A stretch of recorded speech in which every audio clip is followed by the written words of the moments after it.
Well, hello again. Welcome to Horror in Detail. Today we are going to share Wendigo encounter stories. First story by you/Sleepless from Sundown. An encounter with a Wendigo.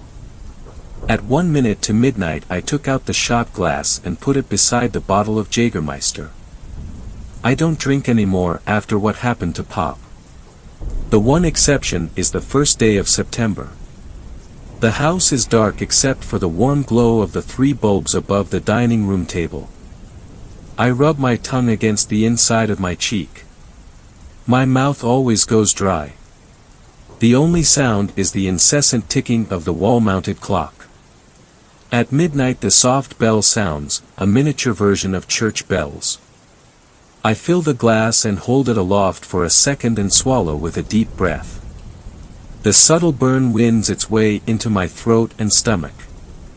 I wash the shot glass by the light of the moon shining through the kitchen window. Loretta wouldn't mind my drinking, but a used shot glass beside the sink raises questions. And I never like to talk about it. All these years later I still have nightmares. What I saw up on that mountain left a greater impression than any other event in my life. More than my children being born and my father drinking himself into an early grave. Loretta tells me I should talk about it. That it would help. She might be right. She always is. So here goes. I joined the park ranger service right out of school and it was a perfect fit. I took to academics like a fish to the desert and the outdoors always called. I passed my time in school daydreaming of the weekend and hiking or fly fishing with Pop. In the summer of '89, I was stationed in the Appalachians. Our jurisdiction encompassed trails leading all the way up the mountain. Up there the spruce thin out and clouds hang heavy even in fine weather at the base. I spent the summer clearing fallen branches from the walking trails after a couple of vicious storms over the winter. It was hack work reserved for the junior, but the truth of it was I didn't mind. The peak of the summer heat was spent and visitor numbers dropped as the weather began to turn. Persistent drizzle had kept me desk-bound for the morning and we were about to get lunch when he burst through the door. He let out a moan and collapsed to the floor. Stanley leaned down and propped him in a seated position. Water dripped from his shoulder-length hair. His limbs hung limp by his side. I handed Stanley a cup of water. Stanley used his index finger to push down his chin. When the water hit his tongue the man tensed and his eyelids flicked open. He flailed his limbs and knocked the glass from Stanley's hand. The glass shattered on the floor, but the man paid it no mind. "It is out there," he said. "What is?"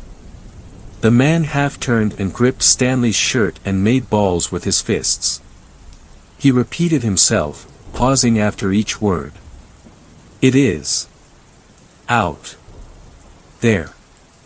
He started to sob. He released his grip on Stanley and buried his face in his hands. We lifted him onto a chair and he pressed his face against the table and bawled. I grabbed the rucksack he had dropped to the floor. On the bottom right was a name tag behind a plastic sleeve. Lenny Porter from San Diego. There was a number at the bottom. "I'll make the call," Stanley said. When Stanley returned, Lenny was sat up staring blankly at the wall with red eyes. His face was gaunt, like he hadn't eaten in a week. Stanley closed the door. "I spoke to your father." Lenny didn't acknowledge the words. He sat motionless and unblinking. Stanley shuffled across to where I was sitting and pressed his palms on the table. Lenny left San Diego 2 weeks ago with a couple of friends. They planned to spend a month hiking the trail north. The father gave me 2 names. Freddie and Sabrina. When he heard their names Lenny leaned over and picked up his backpack. He rummaged frantically until he pulled out a stack of Polaroids. He flicked through the photographs and then slapped one on the table. Stanley and I leaned over. Flanking a fitter and healthier Lenny were what must have been Freddie, tall and wearing a baseball cap, and Sabrina, shorter and wearing a bright yellow top with an almost fluorescent blue belt pulling the fabric tight around her waist. Lenny fingered the photo and tears welled in his eyes. What happened to them? He sobbed and shook his head. He opened his mouth to speak but no words came out. Stanley took a map down from the wall and pushed it in front of Lenny. We are here. Where did you last see them? Lenny blinked away tears and concentrated. He squinted at the map and pressed his index finger down and tapped it.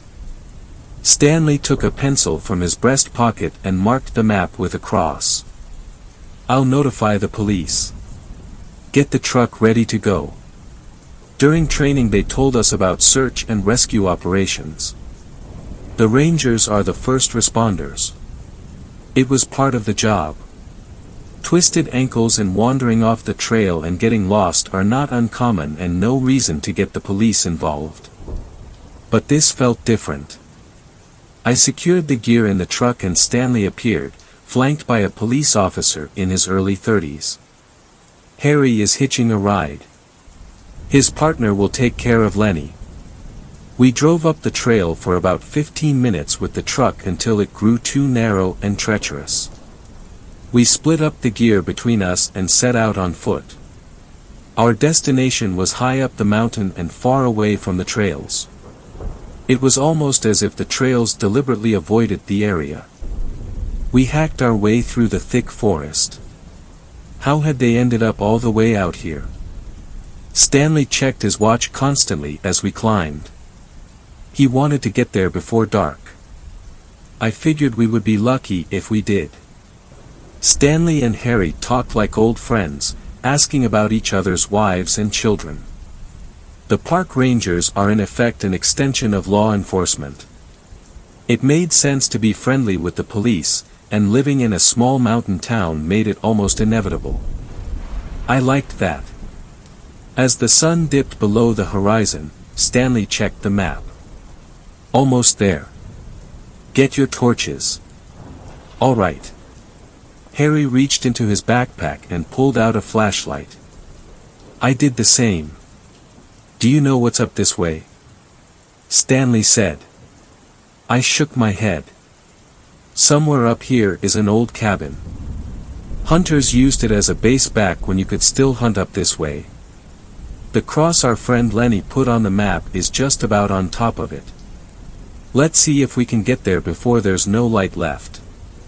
We didn't make it by dark. Twilight gave to night with little warning. Soon we were relying on the light from our torches. Being on a trail in the sunshine lends a sense of security up here, even when you are alone. Now, surrounded by black and with the trail long behind us, an uneasiness grew in my stomach for the first time. Stanley paused and swept his torch. He muttered something under his breath. Harry took a few steps to the right, lowering his head and squinting. There it is, he said. At the farthest reaches of Harry's torchlight the cabin emerged from the woods. Stanley tapped Harry on the shoulder. My eyes aren't what they used to be. The cabin should have been a source of comfort, but it only added to my unease. The roof was half caved in and trees encroached on all sides, gnarled branches reaching out like fingers. The structure looked like it belonged more to the forest than to man. The only door hung askew on warped and rusted hinges. 2 windows had long ago lost their glass. Stanley shouldered open the door with a grunt. Leaves and branches covered the floor, blown in through the open windows and roof. We dumped the gear inside. Stanley took out a lantern and tied it to a horizontal branch a few paces from the front door.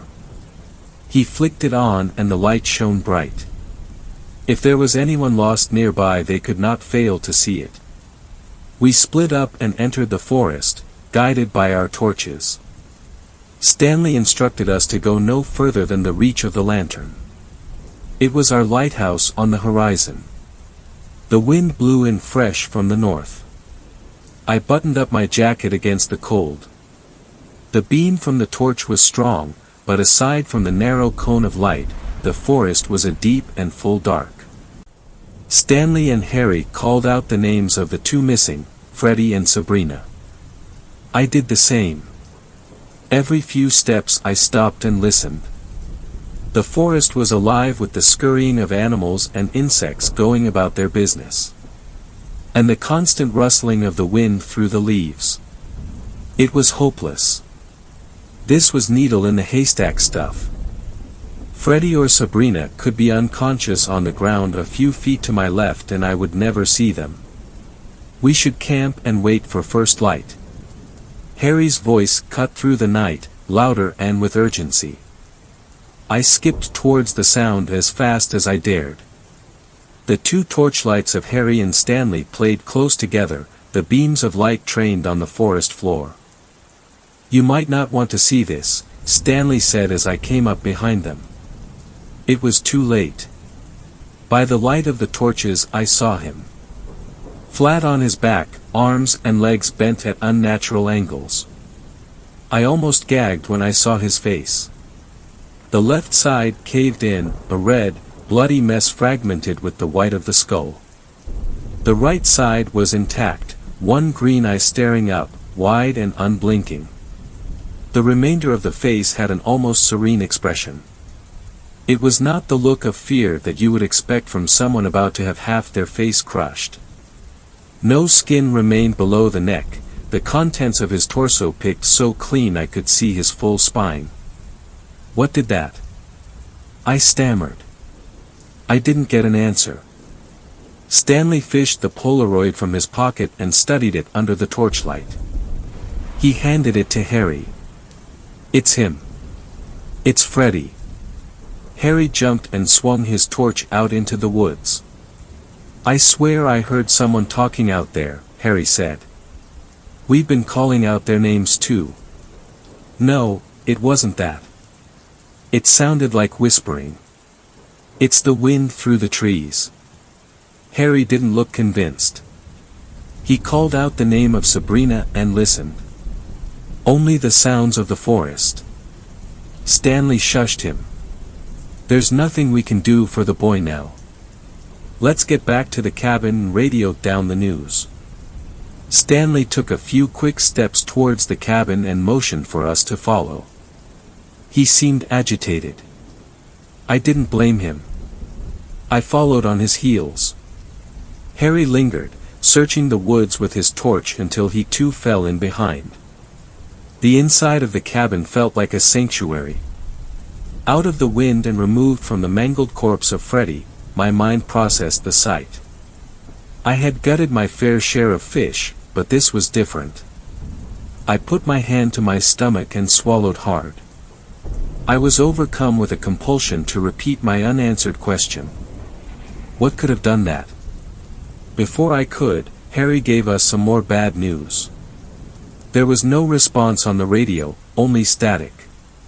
It wasn't surprising, the cabin sat in a depression between the peak we crested on our way in and the taller peak beyond.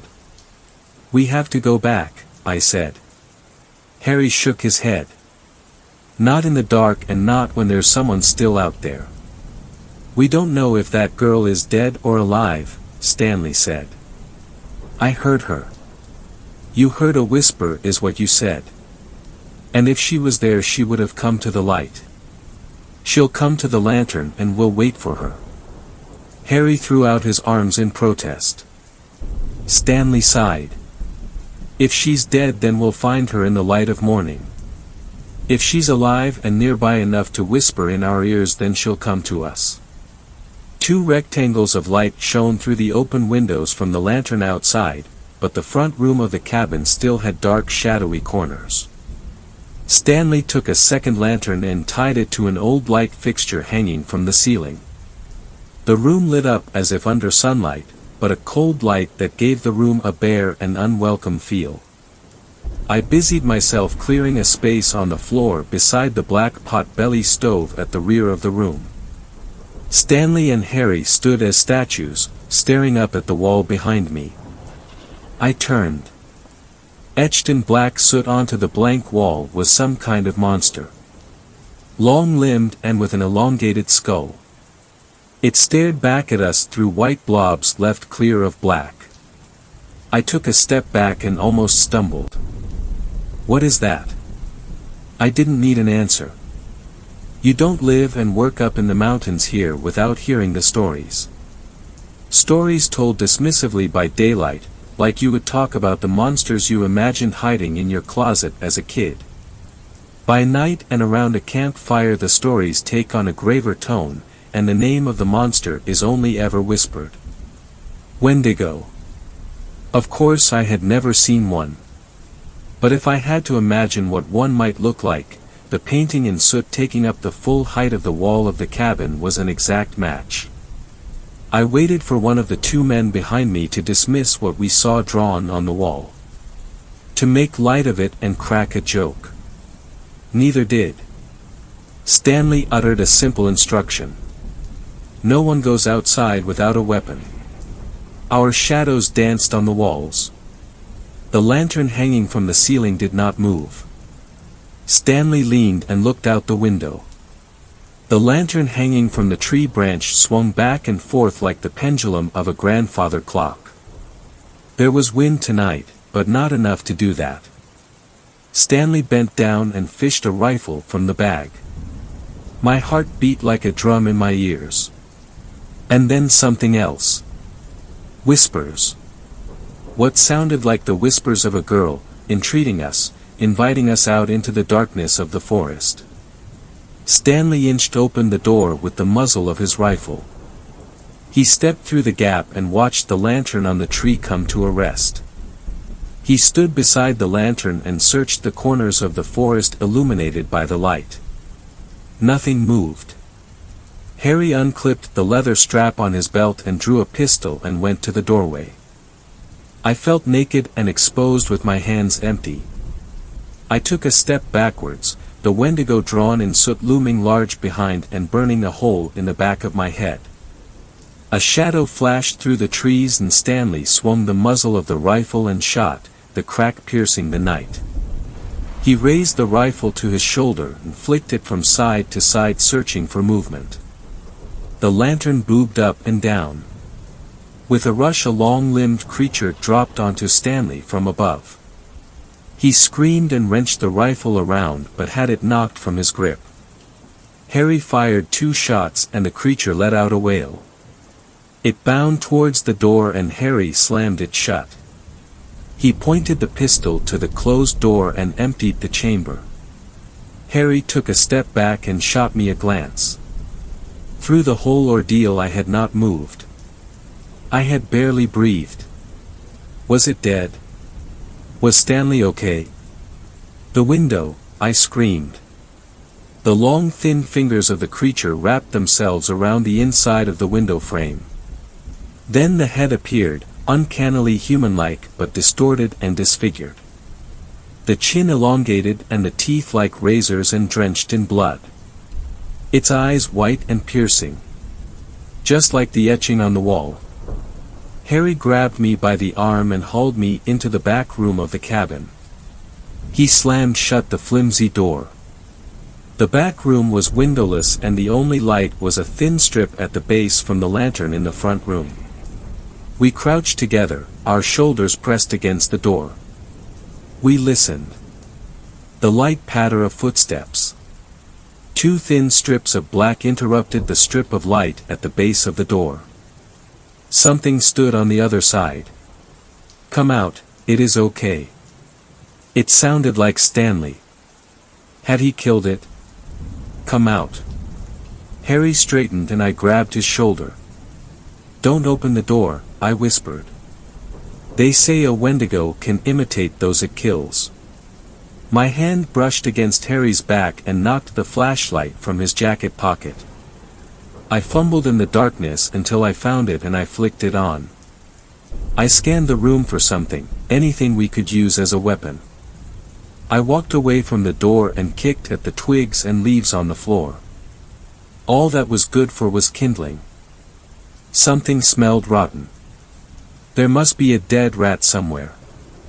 "It's Stanley," Harry said. I pointed the torch to him. His eyes were wide and wild. He must have killed it. He smiled at me and took a step back. The door slammed open and carried with it the rotten stench. What stood in the doorway was not Stanley, but the Wendigo. Harry kneeled before it, breathing in the noxious fumes. I shone the torch onto the creature. Its gray skin pulled tight on a gaunt frame. And then something glinted. A belt buckle. Around the creature's waist was the bright blue belt Sabrina wore in the Polaroid. "Sabrina?" I said. It turned to me and paused, tilting its head to the side. I thought I saw a glimmer of recognition, a brief moment where it knew the name. But then it snarled, its mouth opening wide and dripping with saliva. It wrapped two hands around the neck of Harry and leaned in. I acted instinctively, without thinking. I jumped at the creature, swinging the only weapon I had, the torch. I brought it down on its head with all the strength and adrenaline I had. It bucked and sent me flying into the front room beyond. I threw out my hands against the fall and grabbed the lantern Stanley had hung from the ceiling. It could not bear my weight and the cord pulled out from the ceiling and I fell with a thud. I jumped up at a burst of warmth from my stomach. The lantern had smashed on impact and the white-hot filament broke free of its casing. I groaned in pain and the creature lumbered forwards. I retreated into the corner of the room and pulled my knees up to my chest. It stood over me and opened its mouth, razor-sharp teeth gleaming white. Then the smell of smoke. The creature hopped and then scrambled backwards. The leaves and twigs covering the floor ignited under the heat from the lamp filament. A small flame burst up and the creature covered its face. Fire. It didn't like fire. I crawled forwards and swept as much of the kindling as I could grab onto the flames. The fire grew and the creature screamed. As smoke filled the room it coughed and spluttered. It made one last effort to come at me and then retreated out of the room and into the forest. I went to the back room and grabbed Harry. We stumbled out of the cabin, the fire now spreading up the walls and to the roof. Stanley lay below the lantern hung from the tree, unmoving and with a chunk of flesh missing from his throat. We ran into the forest in the opposite direction the creature had gone. We first climbed up to the crest and then back down the mountain. We stumbled our way down by the light of the torch. Adrenaline coursed through our veins and we imagined that thing right behind us, stalking us in the dark. When we finally crossed a trail we followed it back down to the ranger station. A team of police and National Guard hiked up to the cabin after the sun rose. The cabin had burned to the ground, the pot-belly stove the only item that survived the blaze. The bodies of Stanley and Freddie were brought down. They said Stanley's flesh had been picked clean down to the skeleton. That was the first day of September, 1989. Sabrina was listed as a missing person and her father spent a month in the mountains searching for her.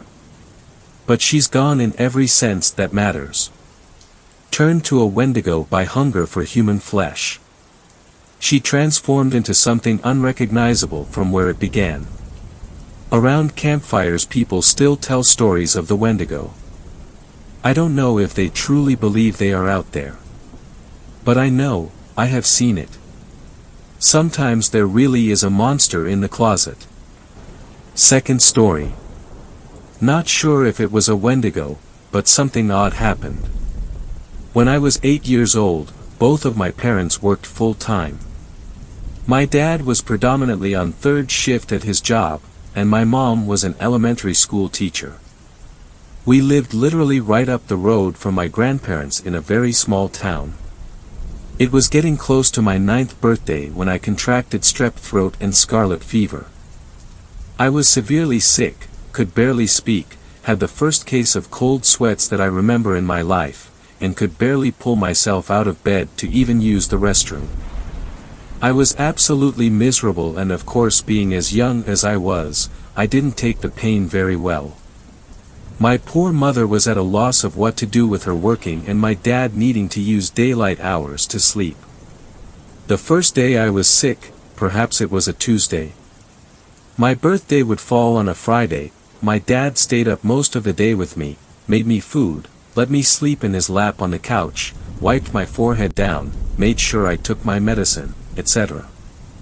But on the second day, my grandmother had called and offered to let me stay at her house so my dad could sleep. He said yes and woke me up around 7 that morning to drive me up to her home.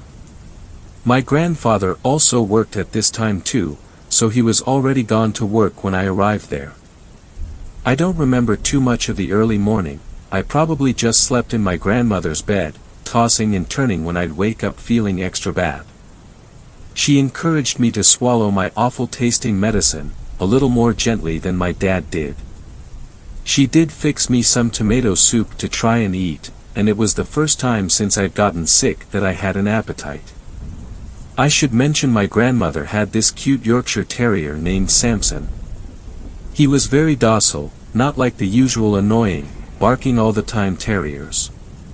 Samson came into the room and curled up next to me as I dozed. I do know when I woke up at some point, it had to be the early afternoon/lunch time because I could hear the TV faintly from the living room on some game show. My grandmother had a ritual of eating her lunch while watching a game show. I think it was The Price is Right. I was trying to fall back asleep because I had gotten this really bad headache, maybe from dehydration. I was on the verge of sleep when I was jolted awake by the Samson yelp that erupted from the living room. The terrier curled up next to my feet, perked up, but didn't move. I knew I had heard his name being called too, but it was odd he didn't respond. Samson. My grandmother called again. Samson. Samson. The dog still didn't run out of the room to her. I was confused, as he was so obedient to my grandmother. He was almost frozen, staring at the cracked open door but making no attempt to go to her. She called Samson, maybe 3 or 4 more times. Then I got annoyed. I remember flinging the covers off of me. Of course my clothes are sticky with sweat and I just generally feel uncomfortable and groggy. I stumble out of the room wiping my eyes, asking, "Grandma, do you need Samson?" "He's in your room with me." I'm in the living room and I have to do a double take. The TV is still on and blaring. There's a bowl of soup sitting on the coffee table and an open Pepsi next to it, but my grandmother isn't anywhere in the room. Maybe she's in the bathroom. I crossed the room and went past the kitchen, empty too. I got to the bathroom door which was shut, and knocked. Nothing. I then opened it. No one was in there. The house is empty. It's not a huge house either, I've covered all of the rooms. So yes, my first reaction was to get scared. I could clearly hear my grandmother calling for the dog, but she's not anywhere inside. I can feel my hands and feet get all tingly. I start shouting for my grandma, but my voice is just echoing through the small, cramped home. Samson had gotten up at this point and was sitting near the couch, looking completely undisturbed. I fumbled for the remote and turned the TV off, and yelled, more like wheezed, to the top of my lungs, which you can imagine how painful this was with a scratchy, infected throat, "Grandma." The worst part happened next. I heard her shouting my name back. Clear as ever, like she was standing only feet away. I start crying now, scared out of my mind. I feel like maybe it has to be a ghost. I grew up with scary ghost stories courtesy of my dad, and I'm convinced now I'm in the room with a ghost. And then she/whatever this was, proceeded to call my name again. Then, there was a second voice, definitely not my grandmother's. It was deeper, definitely more masculine, and absolutely terrifying as it shouted, "Come to the front door." I did not do that, Instead, I made sure to run back to my grandparents' bedroom, lock the door, and pick up the telephone on their nightstand. I called my own home phone and my dad's sleepy voice answered. Through a barely comprehensible voice, I managed to croak something like, "Daddy, there's someone in the house and I can't find Grandma. She's gone." My dad of course said he jumped out of bed, grabbed his Swiss Army knife he kept in a drawer next to the bed, and ran down the road to the house in his PJs and bare feet. He ran up to the front door, jiggled the handle, it was locked. So he made his way around, and since he knew the garage code, just punched it in and got inside. A quick sweep of the 3 rooms of the home showed no one was in there. It's not like there was really anywhere to hide. I ran out of the room once I was sure he was there and began bawling in his arms. He kept reassuring me there was no one here, and then asked if I did know where Grandma possibly was. I said I hadn't, and explained I'd woken up to her calling for Samson, but she hadn't been anywhere there. This was back when cell phones were definitely around, but there were no iPhones and my grandparents certainly wouldn't have been buying them anyway. My dad had one but not on him at the time. I could tell he was trying to keep calm, so he just said we would need to go back to our house. I was sure he was probably going to call the police at that point just because my grandma still hadn't popped up and her car had been in the garage when he got in. If she'd left, she'd gone on foot. We hadn't even made 2 steps out of the driveway when from my grandma's neighbor's house, my grandma was strolling out, chatting to the neighbor. She saw my dad and then me, crying my eyes out, and immediately ran over to see what was wrong. She was super apologetic. She said she'd stepped out right when she'd heated up her soup to go see her neighbor, who'd called about looking at something my grandma was going to buy. My grandma had figured I was asleep and she'd only be gone for 10 or 15 minutes. At first people may have assumed I was feverish, therefore delusional, but I still stand by what happened. I know for a fact I was definitely alone in the house, save for Samson, but the voices I heard were real. For a while I was hesitant to go back to my grandma's house, because this happened in the middle of the day. I later read stories at school about Wendigos, or creatures that would disguise their voices to lure people. This was the closest explanation I could ever form about what I heard. I never shared to anyone that I thought it was for sure a Wendigo, and chalked it up to maybe just a ghost. I'm close to my 20s now. Last year was the first time I shared this story fully to my grandpa, who used to just say the fever must have made me had bad dreams. We were sitting on the front porch of the house, smoking cigarettes and exchanging anecdotes. When I finished telling him, for the first time he looked sort of disturbed about it. He finally put his cigarette out and just stared out into the road. Then he cleared his throat and looked over at me. "You know," he said slowly. "Some funny things used to happen around that time. In the middle of the night, I'd wake up to take a piss or something. When I'd first sit up in the bed, I could hear your grandma sleeping away, snoring." He chuckled, but his face grew serious again. "Anyways, I'd always hear her calling for the dog. I tried to remain looking calm, but my voice still shook when I asked him even when she was sleeping. Sleep talking?" "No," he shook his head. "I heard her calling from outside, maybe the living room. I dunno, honey.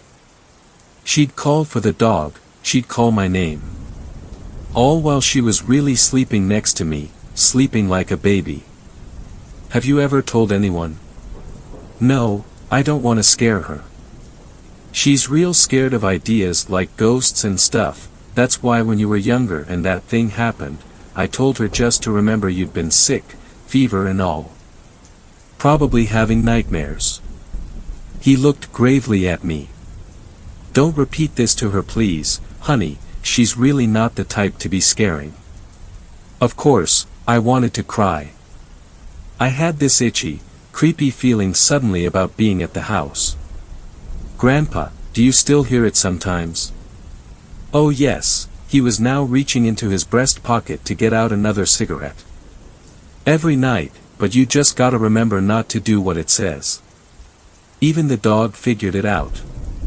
If it says to come to the door, you stay away from the door. If it says, I dunno, come here, you just stay still in the room until it quits calling. With that, he asked to borrow my lighter again. Third story. This story was shared by u/Reflexy0n. We found a dead Wendigo on my grandpa's property. For those involved in dealing with cryptids, if any of you are reading this, why do you do it? Other than the money, of course, I feel a lot of you do it for the rush. The adrenaline. But where's the line drawn? Where does exhilaration evolve into panic? Don't get me wrong, a little risk-taking is food for the soul, but so many factors can go wrong in any situation.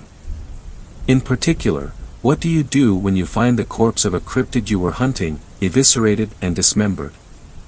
When the abrupt realization hits you that there's a bigger fish? My grandpa wasn't quite on the level of monster hunting, but boy was he a crazy motherfucker. Once, he hunted a grizzly using nothing but a crossbow, wet mud and leaves, and his wit. He's had its head mounted above his forest house fireplace ever since. I can't say how far back his love for the wilderness is rooted, but I know he grew tired of the city long before retiring from his job as a metropolitan engineer. Since then, he's lived out in an old house, in the northwestern reaches of the Olympic National Forest, about 40 miles from the park itself, Washington State. I can only imagine how lonely it must have been, living out there by himself, but he never seemed any the worse for it. In recent years, I've come to be good friends with a guy I met in college, Martin. I could see the same fire in his eyes as my grandpa's when it came to the outdoors, always pestering me to come with on camping trips, going fishing, hunting, you name it. It was a no-brainer bringing him along for a visit to my grandpa's. Honestly, I feared they might get along too well, and Martin would never return with me. In the end, it didn't matter, because both of us have been ingrained with a morbid aversion to the woods since that day. Martin was particularly eager this time, practically vibrating in the passenger of my Jeep. Last trip, Grandpa promised he'd show him the ropes of skinning in pelts. Martin often went on about how he'd feel sitting affront a roaring fireplace with a great deerskin rug laid out beneath it. My motivation was simply to check up on my grandpa. He hadn't been responding to my attempts at contacting him for the past week, so naturally I was a bit worried. We ran into a problem early, driving up the long dirt road to my grandpa's. Rounding a corner, I slammed on the brakes, seeing a slew of fallen trees lying across the road. Damn! What happened here? Martin exclaimed, there haven't been any storms recently, right? I sat with my hands 10 and 2 on the steering wheel, lost for words. No, it's been pretty clear weather round these parts since March. Weird. Shutting the engine off, I hopped out of the Jeep. The only sounds were the leaves, flittering in the mid-spring breeze. Nature's white noise. We were a little over 2 miles away from the house, an easily walkable distance. Grandpa had enough equipment that we didn't need to bring much of our own, so our bags were light. I had my phone, a flashlight, water, spare clothes, and my utility watch strapped around my wrist. My plan was to get up to Grandpa's, and come back down in his truck to chop up the fallen logs with a chainsaw. We thought it would be more fun to go through the woods alongside the track. A long dirt road means only boredom, after all. We scrambled down the left side slope and began our trek, keeping an eye on the road to follow its route. Only a few minutes later, the smell hit us. Putrid carrion. It was nothing unexpected, animals in the forest die all the time. Even so, that hardwired part of my brain was repulsed at the smell. Shit, something's festering out here, I said, can't imagine how it'd smell in summer. Martin let out a small retch, but agreed. The stench only grew stronger as we went on. It was at its peak when I almost tripped over a sharp object on the ground. I thought it to be a cluster of branches at first, but the notion quickly dissolved upon seeing their pale, ceramic reflections. A decapitated stag's head lay right in front of us. It was wrong, though. The teeth were too long, and the bone of its face was exposed. Even with the odor, I could tell it was fresh from the viscous black blood that seeped from its neck and mouth. Martin spoke up, "God damn, that's freaky. You think a bear did this? I mean, there's only black bears here, right? I doubt they could pull off something like this. A cougar, maybe? I don't know. Never seen one straight up decapitate a stag like this, though." My eyes were drawn to a trail of blood, forming a jagged streak ahead of us on the ground. My gaze followed it, until it terminated at the stag's grisly mess of a body. Well, it looked quadrupedal from a distance, but as we moved closer, I found myself sorely incorrect. The body was that of a monster. Large in stature, but bony and gaunt. Long, razor-sharp claws lying splayed across the ground like kitchen knives. And all covered in patches of dark wizened fur. "Is it bad?" Martin called out, approaching from behind me to get a look. When he saw it, he went still and quiet, as had I. There was no statement that could do the sight justice. I'd heard the old tales of the horrors lurking deep inside the forests, but never experienced them face to face. It was still, laying dead as the fallen leaves beneath it. It looked crushed and broken, littered with what seemed to be wide and deep puncture wounds. Martin managed to speak up. "Is that?" But before he could say any more, a sudden snap broke the tension. The snap of a twig, no, a branch. My spine shot straight upright. Against my better judgment, I found my head gradually swiveling in the direction the noise had come from.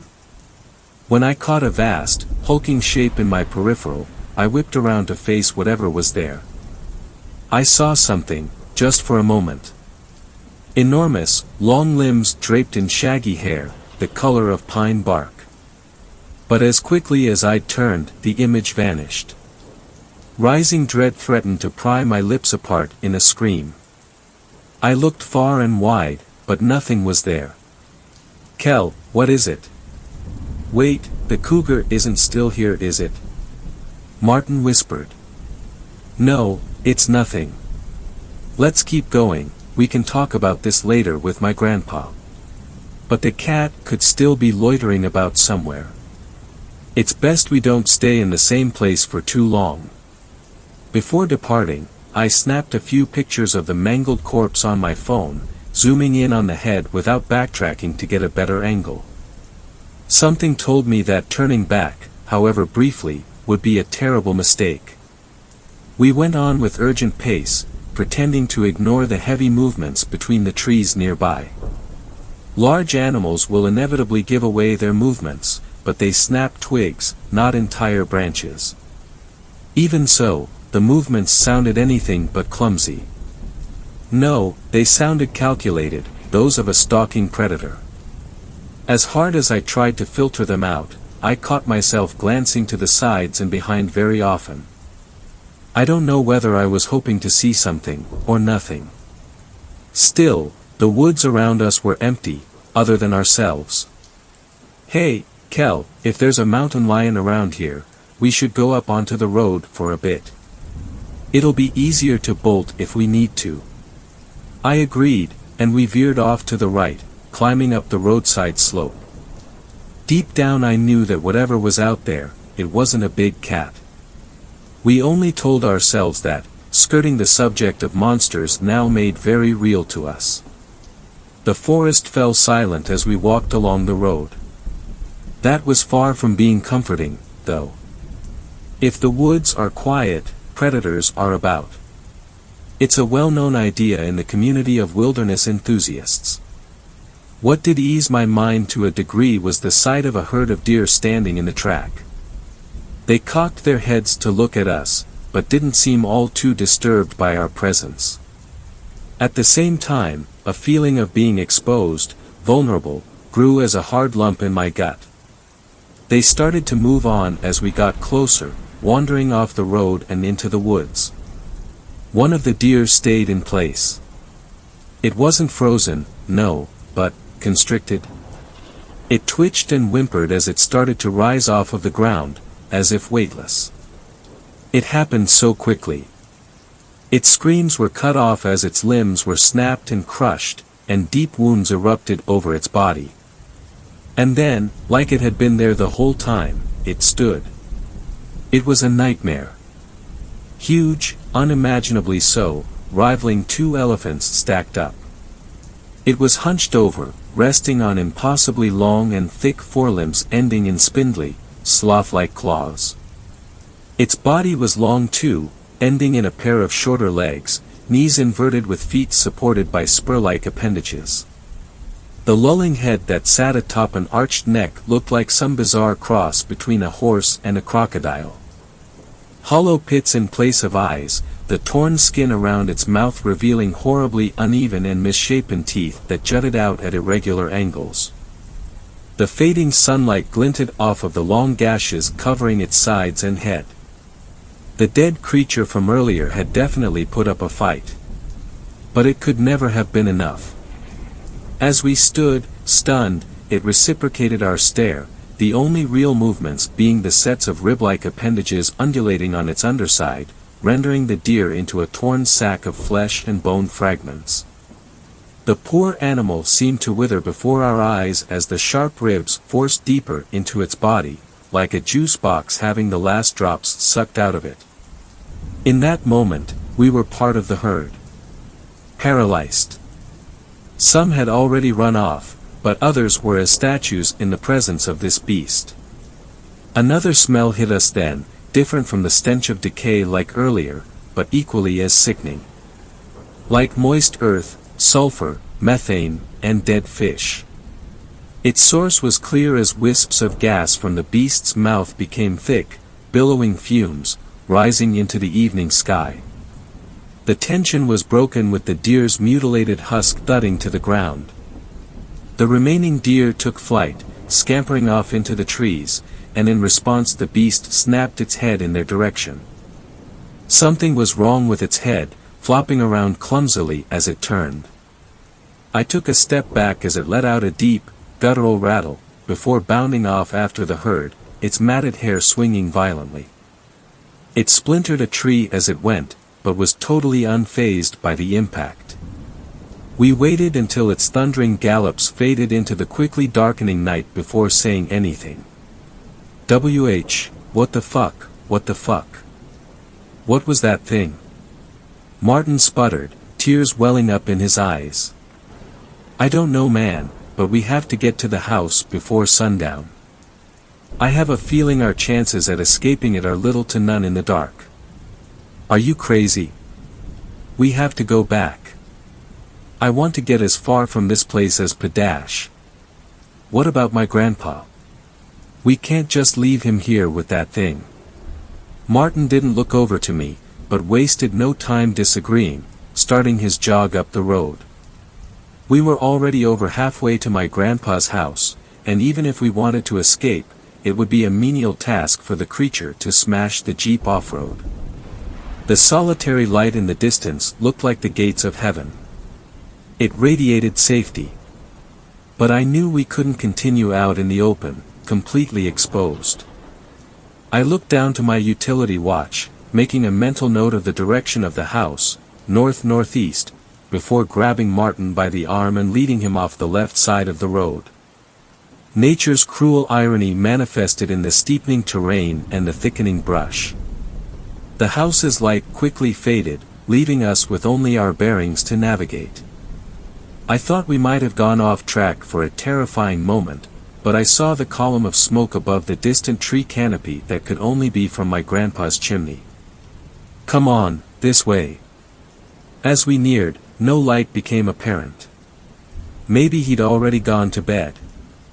I could only guess with his lack of communication. We came up onto the lip of a hill, sloping down towards a flat clearing. But there was no house. There, the pillar of smoke, but there was no source. It began in mid-air from nothing. As we stopped to look, the point where the smoke came from jerked around in the air. When I picked up on the organic stench, it clicked in my mind. Just like before, there it was, looking directly at us, the thick fumes spewing from its mouth. But I noticed something else this time. Now that the moon hung in the sky, its light glinted off of something beneath the creature's head. 6 black orbs, shiny like obsidian, 3 on either side of its neck. They darted about, independent of each other, and I knew immediately what they were. Eyes. What kind of abomination was this? If those were its eyes, and it ate the deer with that structure resembling a ribcage, then that must mean it had a false head. A distraction, defense mechanism maybe. It made sense how this head flopped around limply with the beast's unnatural movements. I blinked in quick succession, and looked down to my watch. Due east. We had been misled. It had circled around us to lie in wait. In one motion, I gripped onto Martin's shoulder and pulled him in the direction we were meant to be heading in a wild sprint for survival. The beast erupted into movement, ribs rippling as it let out another rumbling trill. Martin looked over to me, confused. "Hey, dude, what are you doing? There's nothing to dash." "Shut up. Just run as fast as fucking possible, now, don't stop for anything." Our pounding feet were matched by heavy thumps and loud cracks of trees being smashed. I dared not steal a glance behind, fearing that even the slightest break in pace would mean death. There. I struggled to see what Martin was talking about, until the yellow light became visible between the tree trunks. We were only a few hundred yards away, but I was surprised the creature hadn't already caught up to us. Even the trees in its way stood no chance at impeding it. It had, almost, caught up. I could feel the air pressure from its massive body, charging through the trees behind. Close enough that, at any moment, I might feel its claws cleave my body into pieces. A saving grace. Coming up on our left was a dense patch of old oak trees. I swerved towards them, leaping through the spaces between trunks, just large enough for us to get through. I hit the ground, rolling sideways. There wasn't even time to be dazed as an immense slam sounded from where we'd just been. I scrambled backwards, looking to see a great arm slinking through the gap. It was thick, but not as thick as the oak's. The claws tapped about, searching blindly for our frail bodies. "Go!" I shouted, and the both of us shot to our feet and bolted towards the light. As we ran, the sounds grew distant. Was it stunned, or did it still think we were behind those trees? I didn't care. All that mattered was being inside and not out. Gravel clattered against the front of the house as we skidded to a stop.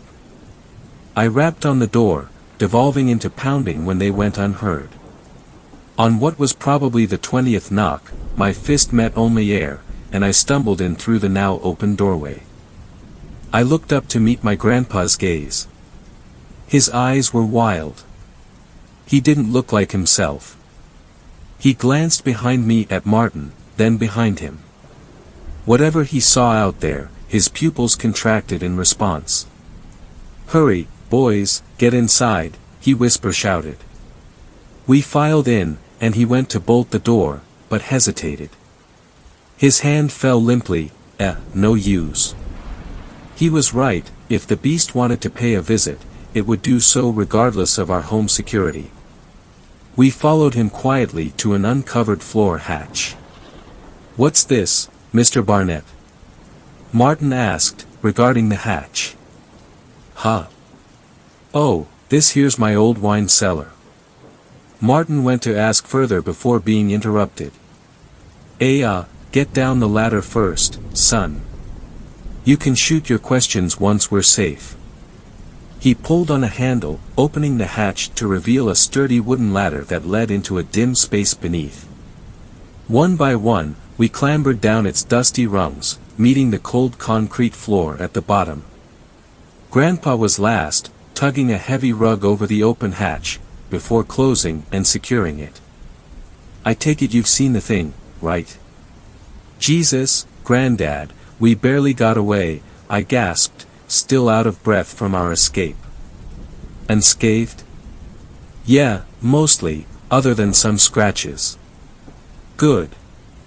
He walked over to an upturned crate and plopped down onto it. Martin and I looked between each other, then back at him. Well. Martin said, you seem to know what we were dealing with, so what the hell is it? Grandpa gave Martin a scowl of disapproval, quickly relenting into understanding. I'd scrutinize you on your manners, boy, but now ain't the time. He released a tired gasp, letting his head drop down, before inhaling sharply and looking back up at us. I seen it only once before, in my varsity years. Had some Danish friends on my course who said I should come visit them over there, go and do some backpacking in their home country. Beautiful landscapes over in Denmark, really. Peaks rising out of the trees, you know. Before he could lose himself in a daydream, I cleared my throat to bring him back to reality. Oh, right. So, we were pretty deep in the woods when it happened. We'd all gotten paranoid, 'cause we thought something was following us. Something big, elk maybe. But we never saw nothing, only heard it. And then, God, one of the girls in front of me started to, levitate. I dunno, she was just rising up off the ground, gripped by something. Whatever it was made a mess from her. Crunched her up like a meatball being squeezed. I saw it then. Curved bones wrapped around her, stabbed in deep. Ain't never gonna forget the sight of it, it's like a stain on my mind. We saw the same thing, Martin piped up, only it was a deer. Looked like it sucked everything out of it when it was done. Yeah, I can't say I know how it works. You can only see it if you know something's there. If it's there. Anyway, we ran as fast as we could back down the trail, and we seemed to lose it. The whole time there was this rancid stink though, eggy and earthy. Ugh. We wound up back in the town we'd started from, went straight to the police station and reported it. Apparently all they found was a little chunk of meat, piece of thigh or something like that. One of the other guys told me about the tale later on. He brought up the smoke we saw rising out of the forest, when we were back in the town. An old Danish legend went that people through history seen smoke columns in the woods, and most who went to check it out never returned. They said it would move around, not like how a fire would spread, but like it was wandering to and fro. Damn, that's a horrible story, Grandpa, I said. It doesn't help us figure out what it is though. We already know the stuff you've just told us. Well, he replied, I'm sure it's got many names, seein' how it can just pop up where it likes. But I only heard it called the skorstender. Means chimney beast, if I'm remembering right. That makes sense. We thought we were seeing the smoke from your chimney, but it led us right to it. Kel, Grandpa sighed, this house ain't even got a chimney. Martin looked over to me, scoffing, then back over to Grandpa. So it lures people in like that? Sure, but I don't think it means to. I'ma take a gander and say it started up with the fumes after it ate that deer. Yeah, I replied. Whatever that thing is, it ain't from here. It ain't from anywhere on the planet, I think. It eats something, then starts giving off smoke. Waste product from digesting, I'd guess. So, shit gas? Martin chuckled. He always was able to find a way to lighten the mood in dire situations, even if just a little. I looked up at the monochrome ceiling above us, mulling over what Grandpa had said. I remembered how this whole thing had started, and pulled out my phone to bring up my photos. We found this after starting our way up to yours on foot. I have an inkling, but do you know what it is? Grandpa squinted at the screen, then took it from my hand. Scroll to the right, that's only the head, I said.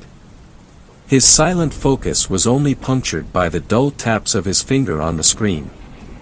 Recognition lit up in his eyes, his head bobbing up and down. Well, I'll be damned. Wendigo, right? I asked. I gotta say, never seen one around these parts before, but then again I was never looking for one. I doubt you need it, but keep that as a reminder for what this beast is capable of. I put my phone back in my pocket, sighing and letting my chin drop into my hands. In any other situation I'd be shocked to find out such a creature was real, but not now. This is all great, Mr. Barnett, Martin said with quivering uncertainty, but it doesn't help us. What are we gonna do? What can we do? I don't know. Well, I have a stupid idea, but it's just grappin' at straws. Anything over sitting here and waiting to die, Martin breathed, staring off into space, anything. Grandpa looked up toward the basement window, the only source of natural light in the room, what little of it remained. Well, I was checking my traps out east from here, about 700 yards into the woods. Only, when I got there, there was this smudge. I don't know what to call it, but that's the best I can describe what it looked like. It was like, looking into it, I couldn't register what I was looking at. Hurt my eyes after a while. Never seen nothing like it. Was after that I started seeing the scorestender, so. He trailed off, like he was struggling to find the words to say.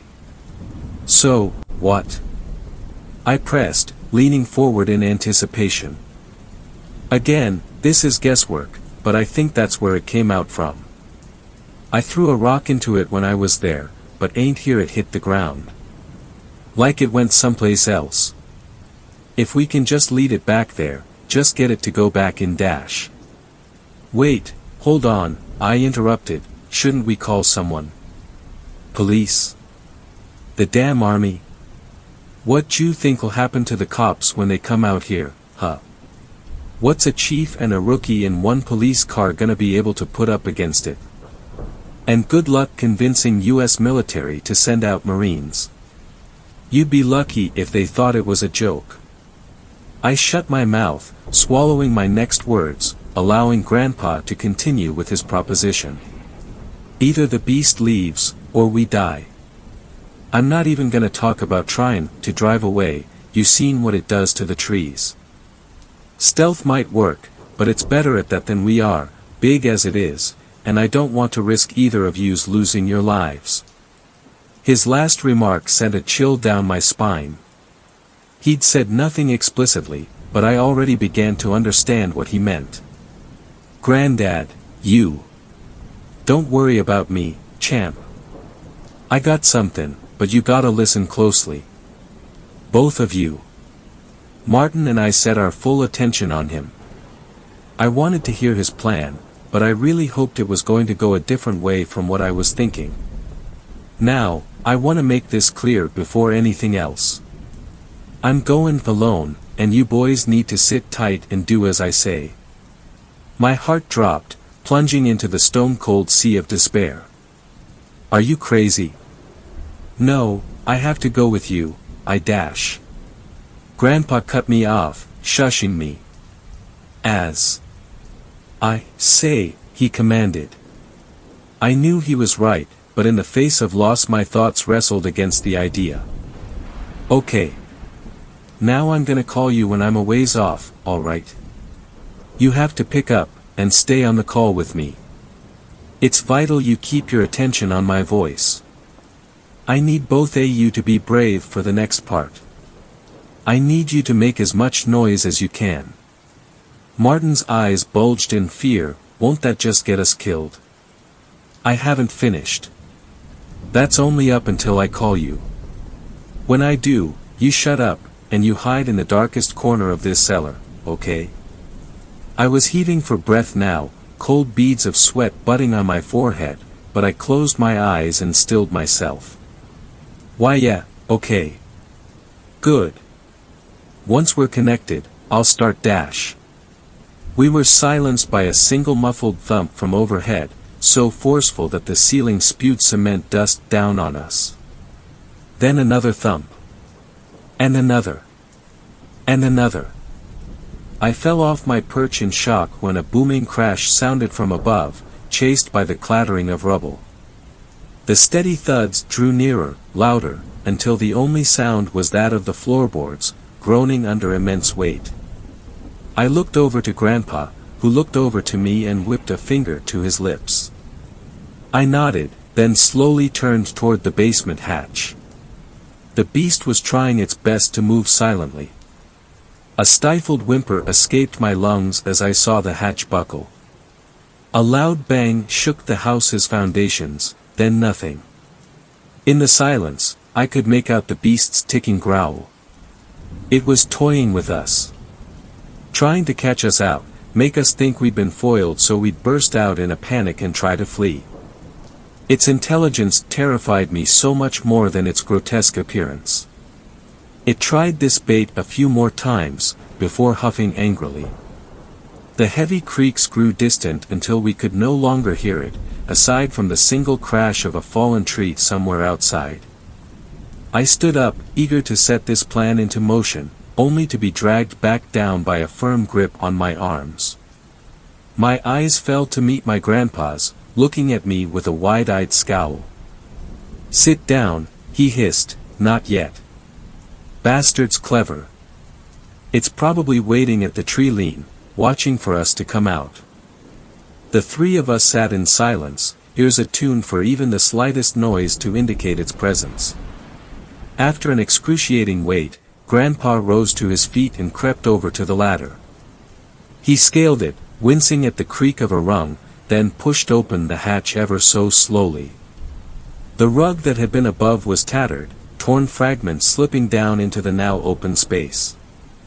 He peeked out from side to side, checking rigorously that we were safe. As he pressed his hand upward, what sounded like a broken tile was disturbed, clattering to the floor above us. Grandpa froze in place, visibly tensing. Creowalk. The heavy step, followed by the guttural rattle. I prayed to God I wouldn't hear, forced Grandpa into action. He pushed himself off of the ladder, tucking and rolling to the floor, right before the hatch was slammed by immense force, cracking it and warping the hinges. Grandpa shot to his feet, adrenaline far outpacing his old age. He glanced around wildly at the floor, before looking up at us with newfound determination. "Ah, shit, damn it. Change of plans. Martin, distracted. Make some noise. Kel, give me a leg up to the window." Martin's jaw fell open, and his breathing quickened. "Fuck," he yelped, pressing fingers into his temples, but to his credit he turned toward the hatch and started up a racket straight after. "Come get it, you fucker. You ugly sack of shit." While Martin was busy cussing out the chimney beast, Grandpa and I hurried over to the window and braced myself in a kneel, fingers locked together forming a foothold, where he planted a foot. 1, 2, 3 dash. I heaved him up, holding my posture while he unlatched and swung the window open. My body was already tired from running away, and Grandpa was heavier than he looked. Still, I hauled him up further until he was out past the waist, and he pulled himself out into the hazy night. I kept my focus on him as he turned around, refusing the urge to look as I heard claws cleaving away ravenously. "All right, I'll be calling in a minute," he panted. "When I do, tell Martin to zip." "I love you, bud." "You too, Granddad." My words latched onto him, fueling a forgotten instinct that slammed his heels into the forest floor and sent him sprinting into the trees, fading until he was merged with the dark itself.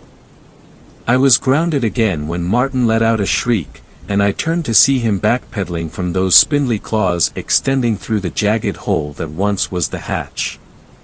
A thick trail of blood smeared from him as he shuffled back, the same crimson that slicked one of the titanic claws. "It got me, God it hurts," he cried, flipping over and resorting to a belly crawl towards me. I rushed over and dragged him as far away as I could, but he flopped to the floor in shock when I released my grip. His calf was a mess of exposed, glistening flesh and bone, sliced through like warm butter. His mouth hung half open, but without a sound, so I rushed to build a cacophony in his place. As booming as I tried to make myself sound, I devolved into whimpering shouts. The beast's arm had reached almost halfway across the room, yet still it slithered further and further through the broken hatch, claws tick-tick-ticking around in search of our flesh. Backed up into the furthest corner alongside Martin, the monstrous hand grew closer. Slowly, agonizingly so. I only became aware of the incoming call from the vibration in my jacket pocket. It felt as if, somehow, safety lay in the act of answering my grandpa's call. My hand shot into my pocket and yanked the phone out, fumbling with the touchscreen and picking up. "Granddad? It's so close, it's about to get us, do something, please," I wailed into my phone. Instead of a reply, a loud crack rang through the night, and then the phone. The beast's arm lurched backwards, freezing for a moment, before it tore out from the basement, peppering the floor with wood fragments. As simple a sound it was, I recognized it. His Black Hawk. He'd taken it with him. I don't know when he picked it up, he may have had it on him the entire time. Out the window, I saw the hulking silhouette barrel into the trees at speeds rivaling my Jeep in fifth. I jumped when I heard Grandpa abruptly begin shouting over the call. The words were indiscernible, blending in with the scuffled sounds of movement. I took the moment to take off my jacket, then my t-shirt, which I pulled tightly around Martin's upper calf as a tourniquet. "Hey, Kel," Grandpa said over the phone, sounding hollow and tinny, "make sure you keep up your aerobics. Gah, it sure as shit don't get easier with the years." I let out a half-hearted chuckle. "I will. I want to go hiking through these woods with you, camping, surviving off of the hunt." "I know you do." God, I do too," he said, stifling a sob. "You're gonna have to stay strong for your ma, okay? There ain't no chance I'm getting out this time. But you too are." I broke down then, thick watery streams lining my cheeks. "I'm going to miss you. So much, Granddad." But we had some good times." "Amazing times, no. I sure as hell did. And, well, this is a pretty badass way to go out, right?" An unfamiliar comfort swelled up inside me, almost breaking through the tears. "Yeah. Alright, I'm here." The smudge. No idea what I'll find through there. I could hear the thundering beast across the call as it gained on him, its clicks and rattles too. "I'm going in. Promise me one thing, though." "Anything, Granddad." "Heh. You be good, kid, and make my daughter proud. That's all." A bizarre noise came from the phone speaker, something akin to the sound of a stone sliding across a frozen lake, followed by a splash that seemed to kill all noise. That dead silence was broken when a shuddering voice spoke again through the phone. "What the? Where are you?" I yelled, pleading for any small morsel of information he could provide. "I don't know, I'm in a pipe, I think. Some kinda glass tube. I can see everything outside. It's all there, all at once, there's more of these tubes, so many more, their branching end, splitting but. The connection got progressively weaker as he talked, jittering and buzzing in my ears. I'm heading down this tube now, and there, central one, but it's huge. Enormous, holy shit. No, I don't think it's the central, in the distance, so many, the hell is this place? My exhausted brain couldn't fathom a single thing to say. I just listened, almost as confused as he was. Streams of, through some of, and the dash. He was cut off by a tremendous splash, but the sound quality at this point made it sound more like a roar. I could only hear his whimpers, until that hissing trill crawled its way under my skin once more. It melded with the audio glitches. But then, I heard something I never could have expected, even after seeing what I'd seen. CKCKCKKRRR. SSSSS. S. Ra CKCK. It sounded as if the creature was stuttering, clearing its throat, before. XXLT BRRR. Ariatif. It TTS flow shows us, CKCKCK, the path. It spoke. The unearthly, nightmare beast had spoken. Its words were jarring, like it was repeating after someone teaching it how to talk, broken by animalistic clicks and hisses. Grandpa screamed, but the call lost connection completely and drew it out as a high, sine wave tone. My hand acted off its own accord and loosened its grip, sending the phone clattering to the floor. By the time I had crouched down to grab it, only my home screen greeted me as I pressed the home button. Call failed. I looked down to Martin. He was out cold, but breathing. The bleeding had died down, but he needed urgent treatment. Even so, I fell to the floor, back slouched up against the cold concrete wall, and decided to wait it out until sunrise. I was certain Grandpa's plan worked, but just the slightest uncertainty held me in place. The adrenaline was beginning to wear off. My limbs ached, head thumping. I fought against my eyelids, but they felt as if dragged down by anchors. All light vanished, and I faded into sleep. I woke to heat on my face, and a red-orange blur. I opened my eyes, grimacing at the rays of sunlight that poured through the destroyed basement hatch directly onto my face. Any notions of a simple nightmare were shattered. Martin. I rolled over on my side, seeing him laying a few feet away. Thank God, he was still breathing. The blood coating the skin of his left leg was dry and crusted, but a small amount of it still seeped from his mangled limb. I chose to let him rest while I turned to the broken ladder, hauling myself up what remained of its rungs, and out into the house, what remained of it, at least. Utter devastation. I do not exaggerate when I say almost the entire front portion of the house was gone. Wooden beams jutted out from piles of rubble and dust, but all was still. Unlike the day prior, birdsong weaved throughout the woods and into the ruins. I recall learning about how forest animals would go quiet when a predator is nearby, but I'd been too on edge to notice until their sounds had returned. Still, subtle chills wormed their way up my spine.